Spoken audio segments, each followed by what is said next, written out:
Hello everyone. So in the last video we talked about function parameters, and in this video we will talk about returning things from functions. So I've gone ahead and cleaned up the file a bit, and so all we have is this add function and the definition of the add function and us calling it here. So just as a review, when we define this code, it doesn't call it until we actually call the name of it down here. Add parentheses 50 comma 20, 2 arguments, because this function definition takes 2 arguments. We plug the 50 into the x, the 20 into the y, and then we can use those values inside of the body where we console log x plus y, which is in this case 50 plus 20 to be 70. Remember, when we call the function, we actually jump up to the definition. JavaScript says, hey, this is what he's referring to. Plug in these values and execute the code in the body. And once it's done, it'll hop back down here. So let's think about that for a second, because what if we were doing some coding in our main project and we wanted to save that value. Right now all we're doing is console logging it, but what if we wanted to know that value and use that value somewhere in our code? So let's that's where returning stuff from functions is actually coming into play. So let's have a little pretend application here. Let's say we have const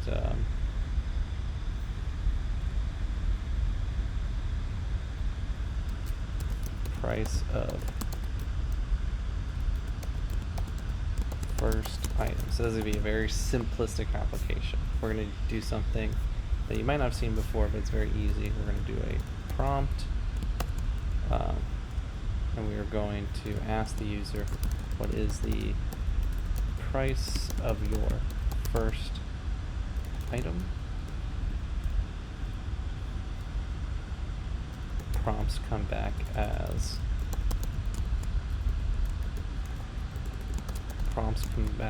a string, so we're going to turn that to a number, and then let's just copy it.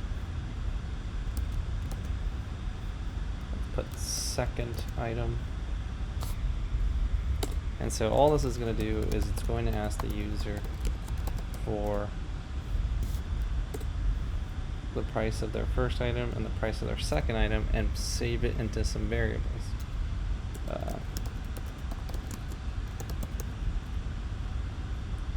Let's change this variable here. Second item. Price of first item, price of second item. So just to show you, and let's get rid of this add function call here. Refresh. What is the price of your first item? 50. What is the price of your second item? 50.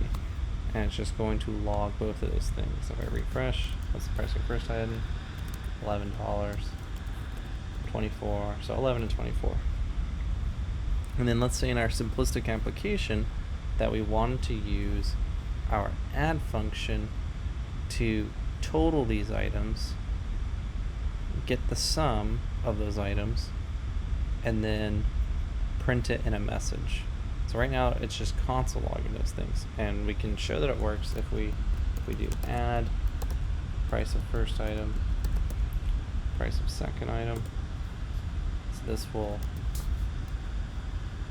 console log those two, whatever the user puts in. It's going to call the add function and plug them into x and y and give us the total. So if I refresh and I do 10, 5, I'll get 15. Great.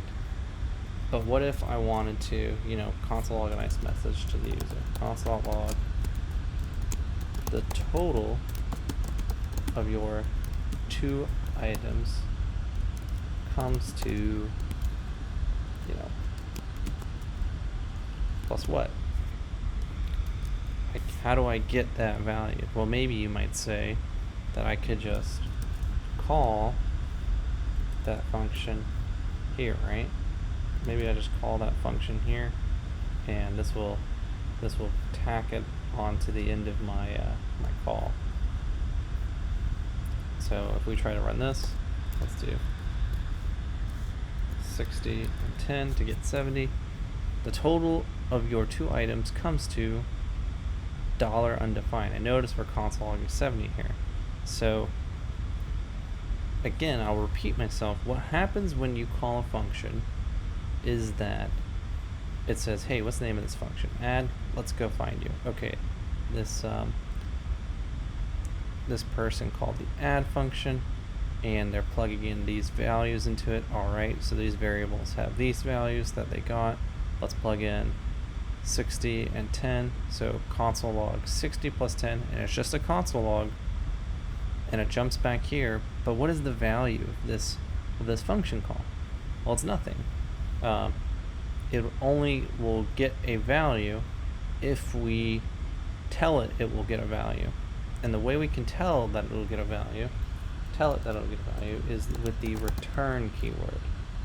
So what return does is it says, hey, return back to where you called the function and plug in this value there.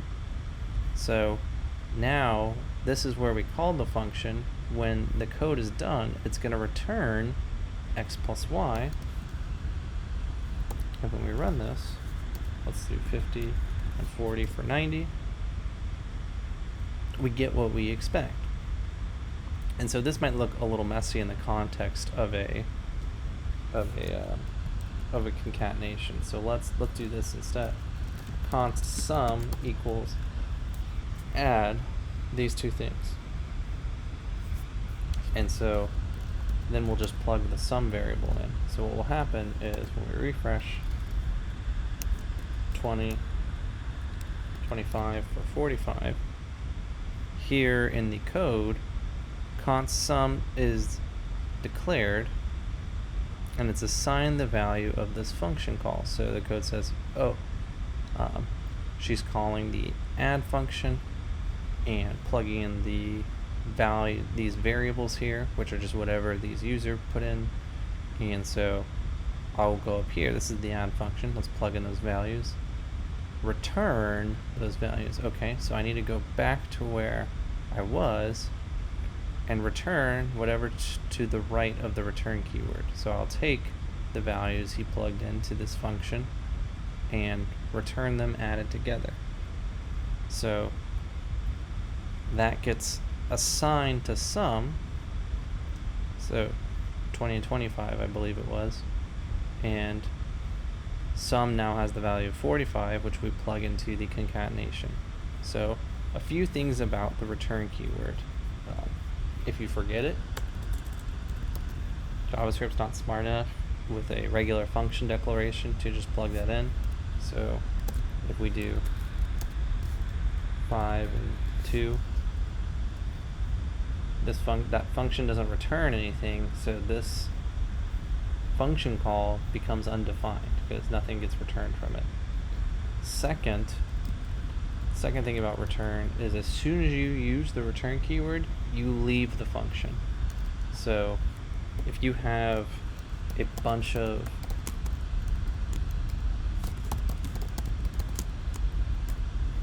console logs below or some other code, maybe you have conditionals and a bunch of other things, you want to be cautious that you understand this concept, because as soon as you call return, anything below it is not going to run. That's why these are grayed out, and VS Code's trying to tell me, hey, this code's unreachable. It'll never get called because you have a return above.